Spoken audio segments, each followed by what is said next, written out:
नमस्कार, मैं डॉक्टर अनंत कुमार सिंह पटना से। आज हम लोग इम्यूनिटी के बारे में बात करेंगे। आजकल इम्यूनिटी के बारे में बहुत चर्चा हो रही है, जबकि हकीकत ये है कि एक स्वस्थ शरीर में पर्याप्त इम्यूनिटी रहती है। इसलिए अगर हम स्वस्थ शरीर के लिए प्रयास करेंगे तो इम्यूनिटी खुद ब खुद बिल्डअप हो जाएगी। बाकी अगर हम कहीं कंफ्यूज होंगे तो बाजार तो बिजनेस करने बैठा ही है, 10 तरह का चीज़ हमको आपको कंफ्यूज कर देगा। स्वस्थ शरीर के कुछ ज़रूरतें होती हैं, जैसे संतुलित भोजन, रेगुलर एक्सरसाइज, व्यायाम, मानसिक तनावों से मुक्ति, और अगर हमारे पास कुछ प्री एग्जिस्टिंग डिजीज़ है जैसे डायबिटीज़, ब्लड प्रेशर या कोई और लंबी बीमारी, तो उसका सही से निदान होके वो कंट्रोल में रहे तो हमारी इम्यूनिटी ऑप्टिमम रहेगी। पहले आते हैं संतुलित भोजन। भोजन जो हमारा सामान्य घरेलू भोजन है, जिसमें प्रोटीन, फैट और कार्बोहाइड्रेट का सम्मिश्रण हो, साथ में हरे सब्जियां, फ्रेश वेजिटेबल्स, ये सब का प्रचुर मात्रा हो, तो वो एक भोजन संतुलित है, उसे हम बराबर लें। साथ में एक्सरसाइज, ये बहुत ज़रूरी है। इनफैक्ट आजकल भोजन तो सब लोग ले लेते हैं, भोजन के प्रति सब लोग बहुत ही कॉन्शियस हैं, लेकिन एक्सरसाइज सबसे इग्नोर्ड चीज़ है। समय कम होने का दुहाई देके या इच्छा न रहने के कारण हम एक्सरसाइज को टालते रहते हैं, जिससे प्रायः कई तरह की बीमारियां हो जाती हैं। अगर आप खा रहे हैं तो उसे बर्न करना होगा, उसे जलाना भी होगा, और तभी शरीर का समुचित विकास होगा। ओवरवेट होना स्वस्थ शरीर नहीं है, ओवरवेट भी माल न्यूट्रिशन। तो संतुलित भोजन में के साथ हमको एक्सरसाइज पर भी ध्यान देना है। वो एक्सरसाइज थोड़ा एक्टिव हो, योगा अच्छी चीज़ है, उसे भी करें, और समुचित समय दें एक्सरसाइज को। बहुत लोग बोलते हैं डॉक्टर साहब अनुलोम विलोम करते हैं या सिर्फ योगा करते हैं, वो भी 5-10 मिनट, इससे तो कोरम पूरा नहीं होगा। अटेंडेंस बनाने की बात तो ये है नहीं। आप स्वस्थ शरीर के लिए कम से कम आधा से 1 घंटा अपने आप को दें एक्सरसाइज में। आप योग करें, एरोबिक्स करें, वो आपका फॉर्मेट जो भी आपको सूट करता है तय करें। और अगर आप एक्टिव वर्कर हैं, आपका वजन ज़्यादा है, तो उसको 2 घंटा तक ले जाएं कम से कम, ज़रूरत हो तो ज़्यादा भी। तीसरा है स्ट्रेस नहीं लेना। जितना तनाव में रहेंगे आपका शरीर का इम्यूनिटी कम होगा। ऐसे बहुत से स्टडीज़ आए हैं जो स्ट्रेस के कारण आपके शरीर में तनाव से 10 तरह का व्याधि होता है। इसलिए तनाव मुक्त होने का प्रयास करें।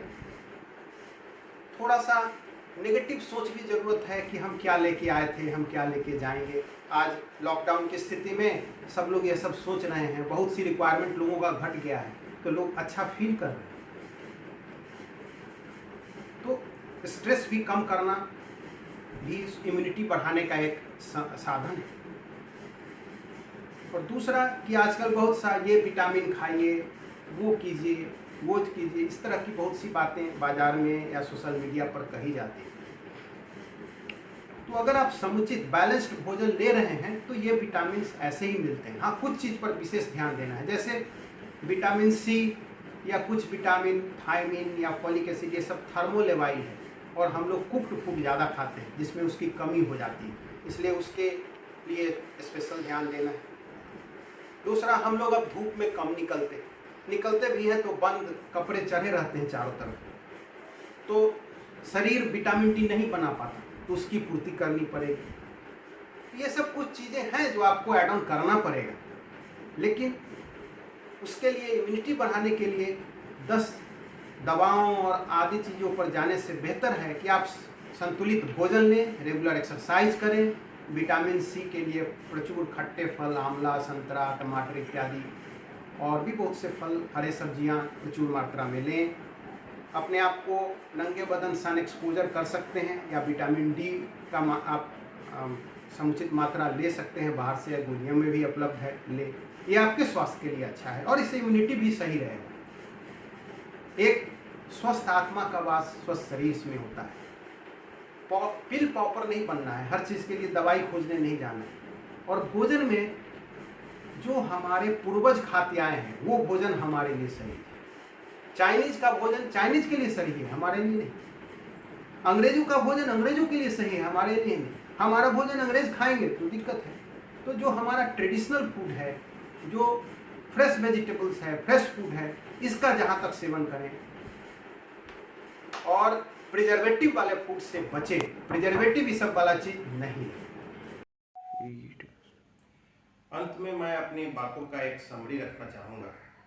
पहली बात, बाजार के लोक लुभावन बातों एवं विज्ञापनों में फंसने से बचें।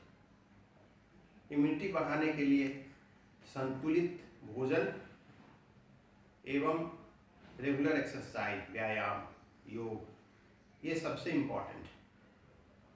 अपने भोजन में जहाँ तक हो हरा सब्जी, फलों को शामिल करें, विशेषकर खट्टे फल जिसमें विटामिन सी की प्रचुरता होती है। और घरेलू भोजन सबसे उत्तम है, हम जो खाते हैं वो सबसे उत्तम है। तीसरी बात, जिनको कोमॉर्बिड डिजीज है जैसे ब्लड प्रेशर, डायबिटीज़ या अन्य कोई क्रोनिक बीमारी, उसको एकदम कंट्रोल में रखें अपने चिकित्सक के सलाह को। अपने भोजन में जहाँ तक हो सीजनल फ्रूट वेजिटेबल को शामिल करें और प्रिजर्वेटिव या फ्रोजन फूड से बचें। तीसरी और अंतिम बात यह है कि विटामिन सी और डी का डिफिशियंसी यूजुअली होता है। अपने आप को धूप में अगर रख पाते हैं तो अच्छी बात है, अन्यथा डॉक्टर की सलाह से विटामिन सी एवं डी का सप्लीमेंट ले सकते हैं। अभी का दुश्मन बहुत अजूबा है, इसलिए घर के अंदर रहिए, अपने परिवार में रहिए और सेफ रहिए, हेल्दी रहिए। इसी कामनाओं के साथ धन्यवाद।